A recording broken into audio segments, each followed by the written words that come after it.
Bonjour à tous et bienvenue dans cette nouvelle vidéo. Aujourd'hui, on va parler d'espaces énergétiques très peu connus, comme de nombreux autres espaces énergétiques, parce qu'on est bien plus que seulement 7 chakras dans notre corps énergétique.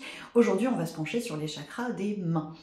Qu'est-ce qui rend évident cette présence de chakras mains? Où sont ces chakras mains? Comment fonctionnent ces chakras mains?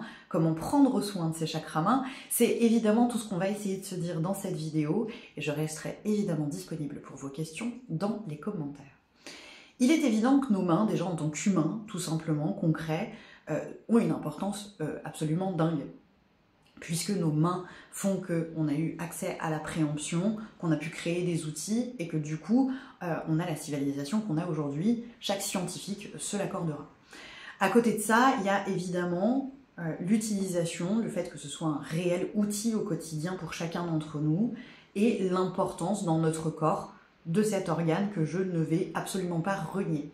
Énergétiquement, il se passe aussi des choses absolument évidentes quand on prend le temps d'y réfléchir, puisque les techniques de guérison par apposition des mains sont monnaie courante, et ce, depuis fort longtemps. Il y a des traces de guérison par apposition des mains dans l'Antiquité, voire même un petit peu avant. Donc ça a toujours été utilisé dans les techniques énergétiques, mais aussi dans les techniques de médiumnité. Ne se prend-on pas les mains pour une séance de spiritisme? Ne joint-on pas les mains dans la plupart des civilisations lorsqu'on est en prière? On sent bien qu'il se passe quelque chose dans ses mains de façon assez évidente sur le plan spirituel énergétique.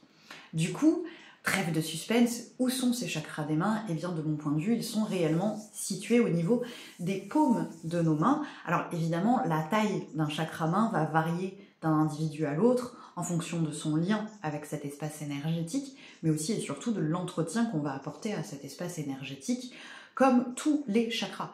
On peut avoir un tout petit chakra, un beau chakra, il peut être en surchauffe, il peut être... Bref, en termes de circulation, tout dépend de comment tu prends soin de tes énergies. Ainsi, il y a des gens qui vont sentir une toute petite espace ici, et puis il y a des gens où ça va vraiment prendre de l'ampleur et s'amplifier et prendre de l'espace dans la paume de la main. Au niveau énergétique, ces chakras des mains, si on prend le temps d'y réfléchir, on se rend compte qu'on est sur la même ligne que celle du cœur. Pour moi, il est évident que les chakras des mains et le chakra du cœur ont un lien total. J'ai même tendance à dire que les chakras des mains sont une extension du chakra du cœur. D'ailleurs, il semble assez évident qu'il y a un lien aussi, quand on prend le temps de regarder, avoir le cœur sur la main.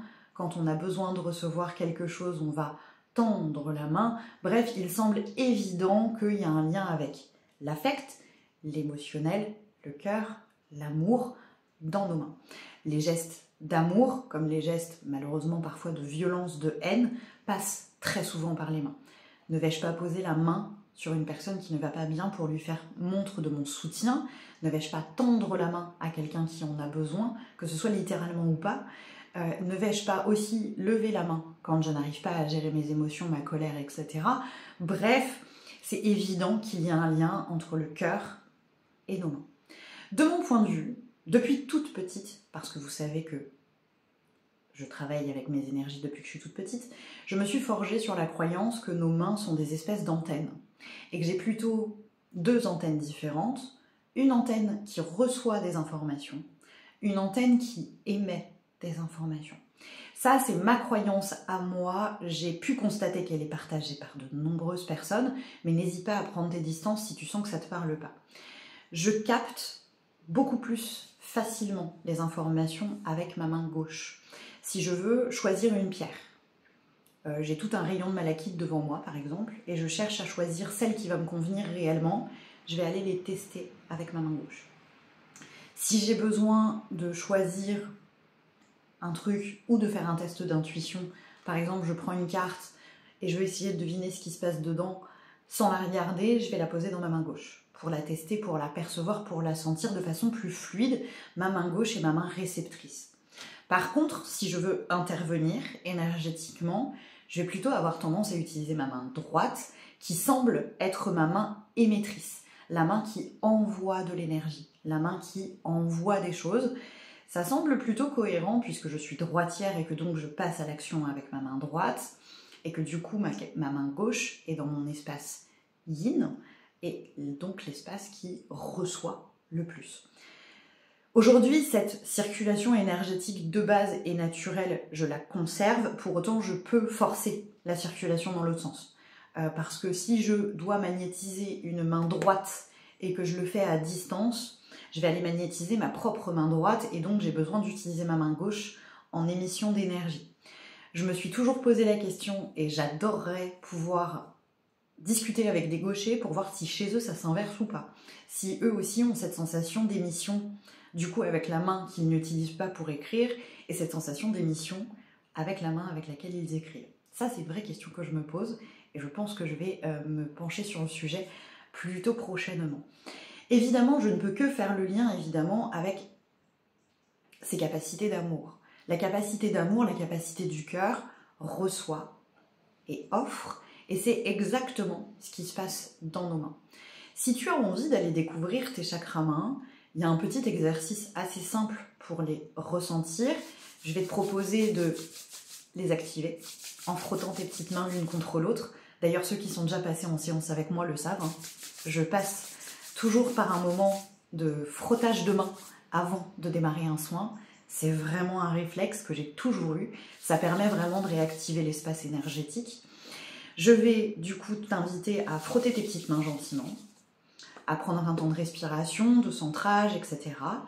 Et d'écarter tout doucement tes petites mains et de sentir ce qui se passe entre les deux. J'ai pas envie de le mettre en mots trop parce que j'ai peur de vous influencer dans votre ressenti, mais normalement, tu vas pouvoir soit capter quelque chose qui circule, soit carrément t'amuser à créer des boules d'énergie. C'est vraiment un exercice absolument génial pour tester l'espace de nos mains. N'hésite pas à le faire et à revenir vers moi dans les commentaires si tu en as envie, si tu as des questions, s'il y a eu des sensations particulières. Au niveau des sensations, tout dépend de comment tu es en lien avec tes perceptions.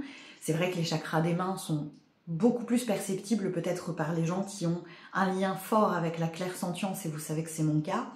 Quelqu'un qui est purement clairaudient va peut-être avoir plus de mal à activer les chakras des mains et à les percevoir parce que il a plutôt un profil auditif, plutôt que corporel et dans le ressenti.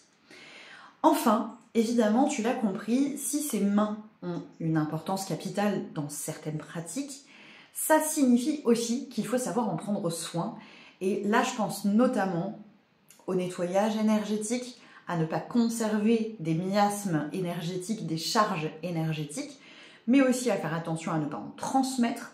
Et c'est là que du coup, on va quand même parler de nettoyage énergétique et de protection énergétique au niveau des mains. Tu vois souvent les praticiens aller se laver les mains avant un soin et après un soin. Ça paraît complètement cohérent. Je prends le temps de libérer mon espace des mains de mes propres charges pour ne pas les transmettre à mon consultant pendant la séance.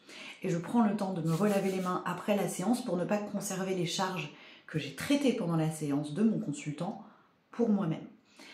Je vais plus loin et je propose souvent aux gens, alors pas forcément qui pratiquent dans l'énergétique, ça peut être aussi des gens qui font du massage, des gens qui serrent énormément de mains dans leur journée, etc., d'utiliser des techniques de protection absolument adaptées à leurs mains. Et ma préférée dans ce cadre-là, ce sont les gants énergétiques. De venir visualiser un gant de protection, tu sais, un petit peu comme un gant de chirurgien, qu'on met juste avant un rendez-vous et qu'on enlève à la fin du rendez-vous pour ne pas conserver les charges énergétiques de la personne qu'on a rencontrée, mais aussi pour ne pas lui donner les nôtres. Le gant, il a vraiment cette double fonction dans la chirurgie. Le chirurgien ne transmet pas de microbes et ne garde pas non plus les microbes de son client sur la table, de son patient sur la table d'opération. Donc c'est exactement le même principe, mais dans l'énergétique, tu peux ressentir le gant, visualiser le gant, demander à avoir des gants, à toi de voir la technique qui te parle le mieux. Mais je crois que c'était important d'expliquer que cet espace nécessite lui aussi de la protection, surtout si tu es très sensible par le toucher, par les mains, par le ressenti. J'espère que cette vidéo vous aura appris quelques petites choses sur cet espace énergétique assez peu connu. En tout cas, moi j'étais très contente de vous en parler. Je reste disponible pour vos questions dans les commentaires comme toujours. Et je vous souhaite une belle semaine. Ciao, ciao!